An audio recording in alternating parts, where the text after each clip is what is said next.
What's going on, road breakers across the globe? This is React After Money in the Bank. I am your host, AuSSy, and today I've got none other than our Facebook admin and, of course, staff writer for RopeBreakWrestling.com, the great Mitchdow. Mitch, what's up, man? Whoo, what a pay-per-view, and I don't mean that in a good way. Good Lord. But nonetheless, great to be here on React. Happy to be here. And we're happy to have you, man. And like you said, a little bit of a lackluster show tonight, or so many think. And I, to be perfectly honest with you, would have to agree. Actually, I can't lie to you. I must warn you, Mitch. My allergies are off the chain today. I think it's because I'm allergic to all those dusty finishes that happen throughout the show. But seriously, I don't know. I was expecting a little bit more from this show, and I think you were too. I think everybody was going into the show. The show was dedicated to Dusty Rhodes. They had that great tribute on the pre-show with Renee Young getting teared up. Not even teared up, just like flat out bawling. That broke my heart. Yeah, let's start with that because that broke my heart as well too. I was kind of like, oh my God, this is hard. This is like painful to watch. And at the same time, I'm saying to myself, wow, if Renee Young wasn't already validated, there was the validation, right? Absolutely. She just gained a lot of respect from people, especially me, because I'm sure that was hard to go through. Needed to gain any respect from us because she already had our respect. And True. It's just when you see something like that and it's almost like a reassurance that, hey, this person is actually in it for the right reasons. And obviously, Dusty Rhodes touched many people's lives, and it was apparent that one of those many people was Renee Young, without a doubt. I myself was choking it, back, or trying to hold it back, I should say, during that tribute video, because WWE, let's face it, they do the best. They are the best at that type of stuff, whether it be, pre-match video packages to get you hyped up about a match, or a tribute in that case. They did an excellent job as always. And I want to be honest with you, that's exactly what I strive to do in my career. That's exactly what I want to do, is make those videos for WWE. And that is a prime example of why. Because that video clearly, obviously, it doesn't do justice to the career of Dusty Rhodes, but certainly the best tribute that they could have done there. But moving forward into the show, I'm going to let you start it off, Mitch. What did you think about the ladder match? And when I say the ladder match, of course, I mean the Money in the Bank ladder match. Right. For a Money in the Bank, it wasn't bad by any means, but I don't think it was the best that they've ever done. And I certainly despised the finish. If you follow us on Facebook at Rope Break Wrestling on Facebook, I popped when Wyatt came out and knocked Reigns off, and then moments later, I recanted that status and said, no, I take it back. I want Reigns, not Sheamus. I saw Vince standing on the stage at the start of the show, and I had a terrible feeling right then. And he had this look of, I'm going to fuck this show up so bad. And I think he succeeded, and that's when it started, with Sheamus winning. Yeah, and I have to laugh because that's just funny the way you presented it about Vince on the stage. Nick the Cena fan, who was on the Periscope app, by the way, if you guys follow us on Twitter, on Facebook, like Mitch said, we all are also on Periscope. We're doing live look-ins throughout the show on the Periscope app tonight. And Nick the Cena fan was laughing about when they played Dusty Rhodes' theme song, you could see Vince jigging his leg and dancing to it. And I was like, kind of the same thing. Oh, no. Vince is a little bit too into this. But I don't know. I I don't want to point fingers. I know if Matt were here, he would blame it all on Michael P.S. Hayes, and I'm fine with that. But to be perfectly honest with you, I don't know. I don't know what they when they decided these finishes. I don't know if it was a case where all this was predetermined before Dusty Rhodes passed, or what their plan was. If it all came together today. But I just don't understand Sheamus winning that match. It doesn't make sense to me. I don't see him as a title contender anywhere in the future, not just the near future. I don't see him as a WWE champion ever again. With the talent that they have coming up, he's come and gone. He's like Alberto Del Rio. They both came in, they got the title way too fast, and then they were burnt out and they were damaged goods. And Sheamus, to me, is a good contender for a mid-card belt, but not for the WWE Championship. Maybe if the World Heavyweight Championship was still around, that'd be a different story, but not for the number one title when you've got guys like Ambrose, Reigns, Rollins, now Kevin Owens. You've got, so many other guys in the picture that are just much, much better options. I thought the match itself kicked ass. I thought they did a good job. I think a lot of people were shitting on the match when I thought the match itself was pretty good. Some good spots from Kofi and Neville. I just thought the ending sucked. It ruined it. It spoiled it. It was terrible. It just, like I said, didn't make sense. I mean, when you think about Sheamus holding this Money in the Bank contract, think about down the road. When would you even expect him to cash in, and on who? Beats me. That's just I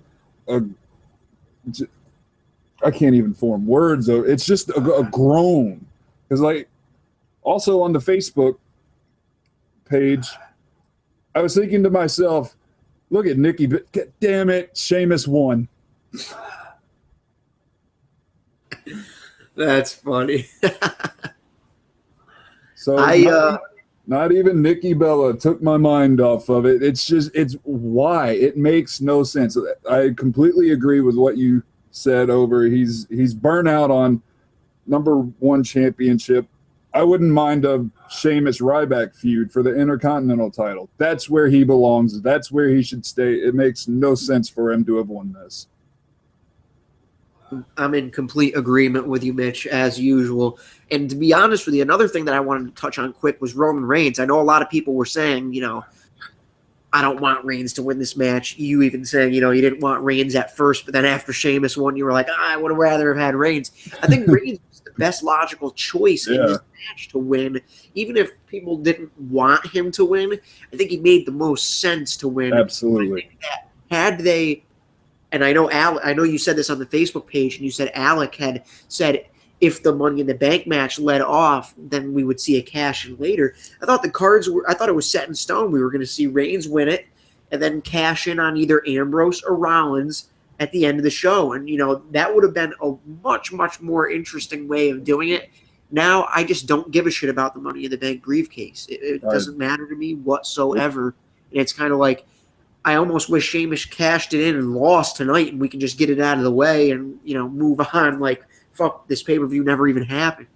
But with that being said, you talked about the Divas.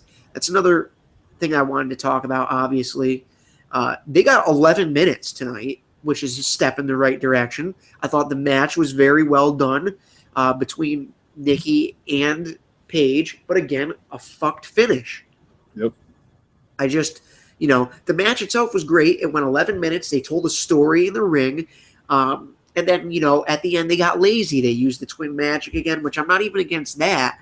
I'm just against the fact that the way they ended it, it's one thing to have Nikki retain the belt, but then you had them showing those angles of the other women in the locker room, watching the match. What the fuck was that for if they weren't going to come out and, at the end of the match and, do something to Nikki or Brie or, protest that Paige got screwed. Yeah. What's the point? I know what the point is. They're setting up the angle for tomorrow. That's stupid. That's a big thing that I've had as far as a complaint in the past few years that I've been watching again. It's like the pay-per-view is where this shit is supposed to start. This is where the money angles are supposed to start. and then they continue on Raw. And tomorrow night, you tell everybody that didn't watch the pay-per-view, hey, you guys missed some good shit. This is why you Yeah. should buy the WWE Network, because you missed the good shit. Instead, tomorrow night, they're going to give out the good shit for free on Raw, and they're going to start that. It is funny you say that, because while we were watching the ladder match between Ambrose and Rollins, I was thinking, okay, this is where Lesnar's going to come out. This is where Lesnar's going to come out. Okay, no, this is where Lesnar's going to come. And then it dawned on me, wait, no, all the good shit happens on Raw. I don't know why, you know. That's a perfect example, too, is Brock Lesnar. You're right. He'll end up coming back on Raw. It's just a head scratcher. It's like there's no incentive for somebody to buy the pay-per-views or the WWE Network if tomorrow night you're going to give me a full recap of what happened, and then and then all the good shit that I want to see happens tomorrow. It doesn't make sense to me. You know, it goes back to the WrestleMania argument that I had with Matt and Alec. They were saying that it would have been better for Rollins to cash in the Raw after WrestleMania, and I said, no, that's a WrestleMania moment there, you know. But that's the problem, is that the night after WrestleMania has grown in so many's minds that to be better than WrestleMania itself. Yeah. And it's not supposed to be that way. And eventually, after it happened at WrestleMania, Matt and Alec were like, you're totally right. That was such an epic moment. It needed to be at WrestleMania, not the night after. And I feel like that's what needs to happen with these shows. Is you had Natalya tweet about, you know, using her voice tonight and just watch and blah, blah. She basically sent out a message saying she was about to, you know, go down and, you know, back page. And then all of a sudden they show them backstage and nothing happens. It makes no sense to me. It was a head scratcher. With that being said, the Divas took a step in the right direction. It just didn't make sense for me with the whole page saying, you know, this one's for you, Dusty, all that type of shit, and then her getting nothing. You know, not only does she not win the championship, she doesn't go out with the last laugh either. You know, I mean, like, at least Kevin Owens, which we'll get to, he doesn't win the match, but he gets the last laugh. Mm-hmm. And, you know, I guess that's a pretty good segue, because we'll just fucking skip the Big Show and Ryback match that doesn't need to be addressed, because that was absolute garbage. Again, a solid match with a shitty finish, but not a good enough match to salvage that finish to even talk about. But talking about the Kevin Owens Cena match, your first reaction was what? Holy shit. What a match. I mean, the innovative offense from Cena alone, my praise goes to that match. Just on Cena's offense. We expect awesome offense from Kevin Owens. But some of the stuff Cena did blew my mind, because it was Cena doing it and not somebody else. You can go into a Sin Cara and Kalisto match and expect them to do some of the shit they do. You don't go into a Cena match expecting him to whip out an electric chair drop.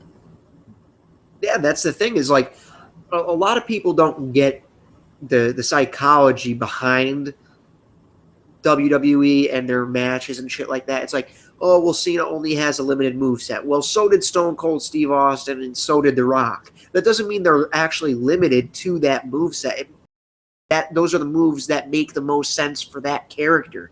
And John Cena has always been able to pull out all the stops when his opponent rises to the occasion. So we've seen it in the past where Cena's got to break out some extra shit. Never before have we seen what we saw tonight out of him, I don't think.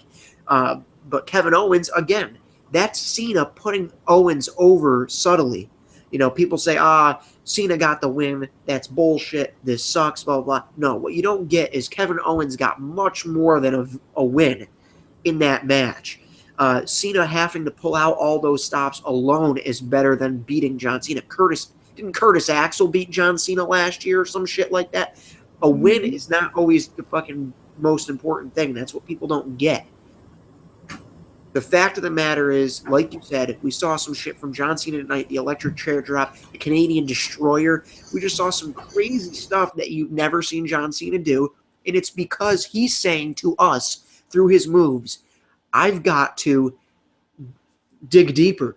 I've got to go into my arsenal here and get some stuff that's never been seen from me before in order to beat this guy because he's that good. And that's what it says to me. That's what the moveset speaks to me. And it was an A-plus match. Right now, we talk about match of the year candidates. I say so far the triple threat at the Royal Rumble. I say the WrestleMania main event. And then the two Kevin Owens, John Cena matches, to me, are the best main roster matches right now. And it's going to be extremely hard for them to top that match going forward, wouldn't you say? Most definitely. That was, if one of those two matches from either Elimination Chamber or tonight, if one of those two matches doesn't get match of the year, I will be thoroughly surprised. I said to Matt, I still thought the Royal Rumble triple threat match was a little bit better than the first Owens and Cena match, and I thought there was a little bit of an overreaction because we were so hyped to see Owens in the WWE and all that shit. But tonight, I think that's a legitimate contender right there. Yeah. That match just, and there's a lot to be talked about. Did they bury their finishers too much? Blah, blah, blah. No, I think that match just went down as what JR would say, a slobber knocker. There's really no other way you can put it. Two guys going out there with the intention of completely stealing the show and doing just that. And I have to say, anybody that has bad shit to say about John Cena after that match, I just don't understand it. I don't understand how you can be pleased. Some people just aren't meant to be pleased. You and I, we've worked in retail before, and we can say there's just some people out there that aren't meant to be pleased, that won't be pleased no matter what you do. And that's what I have to say about John Cena. No matter what the guy does, there's still going to be people that say, Kevin Owens carried John Cena through that match. That's not true. No. John Cena was as much of a part of that match as Kevin Owens, and the two have an extremely, I don't even know the word, but an extreme chemistry that I haven't seen a guy have with John Cena in a very long time. And to be honest with you, and you guys can weigh in here on the YouTube chat, I would not mind seeing a John Cena Kevin Owens match at WrestleMania as a co-main event or a main event or something like that. That's a feud that I'm digging, and I'm pretty willing to bet this goes on to SummerSlam with probably Kevin Owens taking the United States Championship at SummerSlam. That would at least be my opinion. What are your thoughts on that?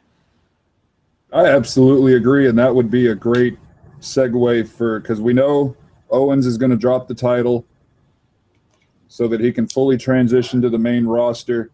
I'm perfectly okay with Cena getting the better of him tonight because, like you said, it hopefully sets up and leads until SummerSlam where Cena will do his utmost to finish putting Owens over the rest of the way and dropping the U.S. title to him. I think that would be absolutely fantastic. Is about Cena getting the win. A lot of people said, there's a few people on Twitter that have more followers than us, a bigger following than us, that said John Cena didn't need to win that match tonight. There's no way he needed to win that match tonight. I wholeheartedly disagree, and the reason being, this feud is not ending. Had Kevin Owens won this match tonight, there's no reason to continue the feud. Absolutely. Twice, you're pretty much, you know what I mean? Why should Kevin Owens give John Cena another chance to beat him? It doesn't make any sense. Now the series is tied 1-1. They're going to go to a third match at Battleground, most likely. And what's going to happen there? I'm pretty sure I can call it. Probably a disqualification, which then leads to, hey, we haven't settled the score here. Let's settle it at SummerSlam. I'll put my title on the line. And at that point, Finn Balor probably already takes the title from the NXT Championship from Kevin Owens, which I believe is going to happen on that July 4th event in Tokyo. At least that's what seems to be what's going to happen. I don't really see it going any other way, but I think you and I are both in agreement here. Mm-hmm. Most likely, for now at least, match of the year. Yeah. Absolutely a classic. A classic is the only word to describe it, to be honest with you.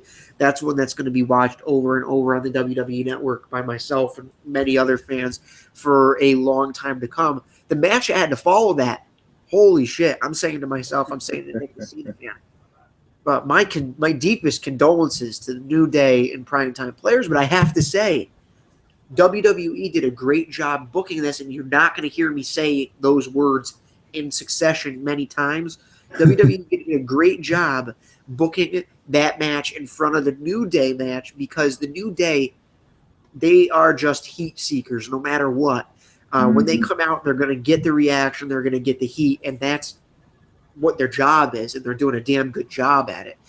So even though the crowd was super tired from that match with Cena and Owens, they still had enough energy to boo the New Day. That says a lot about Xavier Woods and Big E Langston. They came out, they did their routine, they did it great. And then the Primetime Players upset them and get the victory. What do you make of that? Do you think that they deserved to get the straps there? Do you think it was a smart move, a bad move? Before that, I want to commend Xavier Woods for his promo and getting so angry and wanting to say AuSSy, and then Big E stopping him like that. That was perfect. I thought that was really well done. Now on to your question. I think Primetime Players is an excellent choice for tag team champions. I think they mesh really well as a tag team. They've worked their asses off for a long time. Tried to split them up. Didn't work. Now that they're back together, I think they absolutely deserve this title run. Smart move on WWE. If I'd be okay with their feud continuing a little longer, and then maybe New Day getting the straps back at some point, and then another team coming along and besting them. But right now, I think it makes a lot of sense for PTP to have the belts. I agree with you. I have to tell you, I was surprised at first. I was kind of, it didn't really make much sense to me, just because New Day has done so well with the straps, and they really haven't had too much time to build up the Primetime Players. It was kind of that quick elimination chamber. They put on a good showing, and then all of a sudden they're the champions the next time around. I had honestly thought, and I said on Periscope with Nick the Cena fan when we made our predictions, I was expecting New Day to hold these titles until SummerSlam, when I thought maybe there was a chance the Usos come back and they have a good feud there. But, it appears that, they've got different plans. Somebody suggested on Twitter to us that maybe they're giving the titles to PTP and they're going to have Rowan and Harper go after them. I don't know. I really haven't seen much from WWE to say that there's going to be, a big push in the cards for Rowan and Harper. But, Nick the Cena fan suggests Lucha Dragons. I don't see them going after PTP because they're both face teams. Yeah. And then you've got Kid and Cesaro, who are clearly in cahoots right now with Kid's injury. So, the tag division's kind of in a weird spot again. We were in a great spot there, but then you lose the Usos, you lose Kid and Cesaro. There's kind of a couple question marks. But it'll be interesting to see where Primetime Players take the titles from here. The one thing that needs to be said is Darren Young, Titus O'Neil, there aren't two more deserving guys in the company that work harder than them, so I am happy for them. Absolutely. That'll bring us to the last match that we'll talk about here, and then we'll get you guys out in the 30 minutes that we always promise now. And that's the main event. I thought the match kicked ass. The problem was the crowd was burnt out, in my opinion. There was a couple spots where they chanted, "This is awesome," but I don't think that the crowd gave that match nearly as much as it deserved.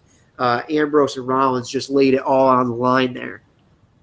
They really did. They absolutely did. And some of the spots Ambrose was taking was just mean.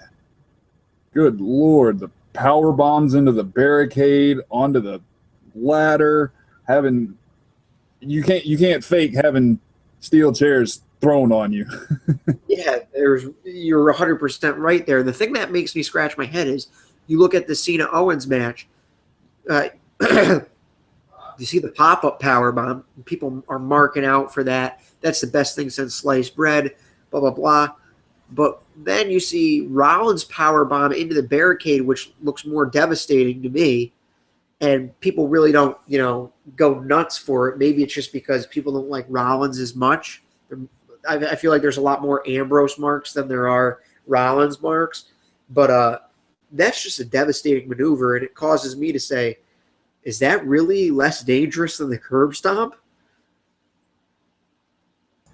Yeah, I did a article on rope break wrestling, covering that finishing moves aren't as special anymore, and I compared Dolph Ziggler's DDT to Dean Ambrose's, and I even asked the rope breakers whose looks more devastating, Ambrose or Ziggler's. Ziggler won. And it does. Ziggler's looks more devastating, but yet everybody kicks out of his. Ambrose always puts him away with dirty deeds. So by your saying that, I completely agree. The pop-up power bomb, while it's a nice finisher, Rollins just looks more devastating, and it doesn't make a lot of sense as to why one can finish. So complete agreement there.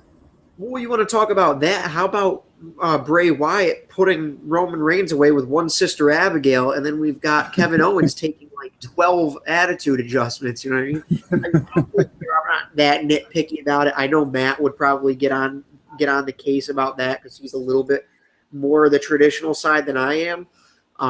But some things got to make a little bit more sense. You know what I mean? And I don't know. I guess a match of that magnitude between Owens and Cena, you kind of pull out all the stops. But we do have some questions coming in from the rope breakers here before we roll out of this edition of React. We got one from Michael Wall who says, who would y'all like to see Kevin Owens feud with after Cena? I'll let you take that one, Mitch. You have anybody in mind that you think would be a great feud? Gosh. Maybe a rebirth of the NXT rivalry that they had, Owens and Neville. I think that would be a nice, fresh for mainstream TV feud. Yep. That would be my pick, Neville. I like that one too, but I have to tell you, I had said it on Twitter before. I think the cards are set for Kevin Owens to take that U.S. title from John Cena around SummerSlam. And then sometime shortly after there, I'm expecting Sami Zayn to come back, and they can kind of pick up where they left off on the main roster now. You know what I mean? Because Zayn did come up, have his main roster debut, so they don't need to pick up their feud in NXT anymore. They'll both be main roster guys, and then I see a great potential for a great feud between Owens and Zayn over that U.S. Championship. But I also like the idea of Neville too, because all three of those guys together have great chemistry no matter which combination you pick of the two. So either of those would be excellent. So that was a great question from Michael. Jose Paulino says, do you guys see Tyler Breeze coming to the main roster? I do, eventually. This is a good point, or a good question from Jose, who's been a big rope break fan for a long time. It's good to have him back. I would say sooner rather than later. The problem with Tyler Breeze is his gimmick works in NXT with the hardcore fans, but I don't know about you, Mitch. I feel like we might lose a little bit of that when he comes up to the main roster. It might not translate as well with some of the casual fans. What do you think about that? I don't know. I think it's very Shawn Michaels-esque. So I think it could ultimately end up working. You wouldn't think the pretty boy. Well, I'm talking not D-Generation X Shawn Michaels. I'm talking Sherry Martel looking in the mirror type Shawn Michaels. I think it would work well on the main roster. Absolutely. I think that he's definitely got the talent, for one. For two, one thing that should be said about Tyler Breeze is he has become that gimmick. So, a lot of times you see guys that have a weird gimmick like that, like a Fandango or an Adam Rose, and it's like they're not 110% submerged in their gimmick. Tyler Breeze lives it and breathes it from what I see. You know, I don't know. I mean, he's just 100% into it between the theme song, which he's involved in, a la Shawn Michaels, like you said, Mitch, you know, who did his own theme song with Sherry Martel, the Sexy Boy song. You've got Tyler Breeze doing his own song, the selfie stick, the furry boots, all that shit. He's 100% in that to stay. And I'm excited to see Tyler Breeze come to the main roster. I do think, however, and we reported on it at RopeBreakWrestling.com, I do think he has been screwed over a little bit from the guys like Owens, Balor, Atami, all them coming in. But we'll go to our last question here because we need to get off the air quickly. Tyler Ayers asks, is there some big angle coming from the Divas, four horsewomen, perhaps? I wouldn't say four horsewomen. There's already a four horsewomen in MMA, so I don't think they would copy off of that, but I do feel the rumblings of a big change. I don't think Paige would be saying such so insistently if there wasn't going to be a big change. I do think you see maybe a Charlotte come up to the main roster very soon. So I think we could be seeing something big in the Divas division. What are you looking for?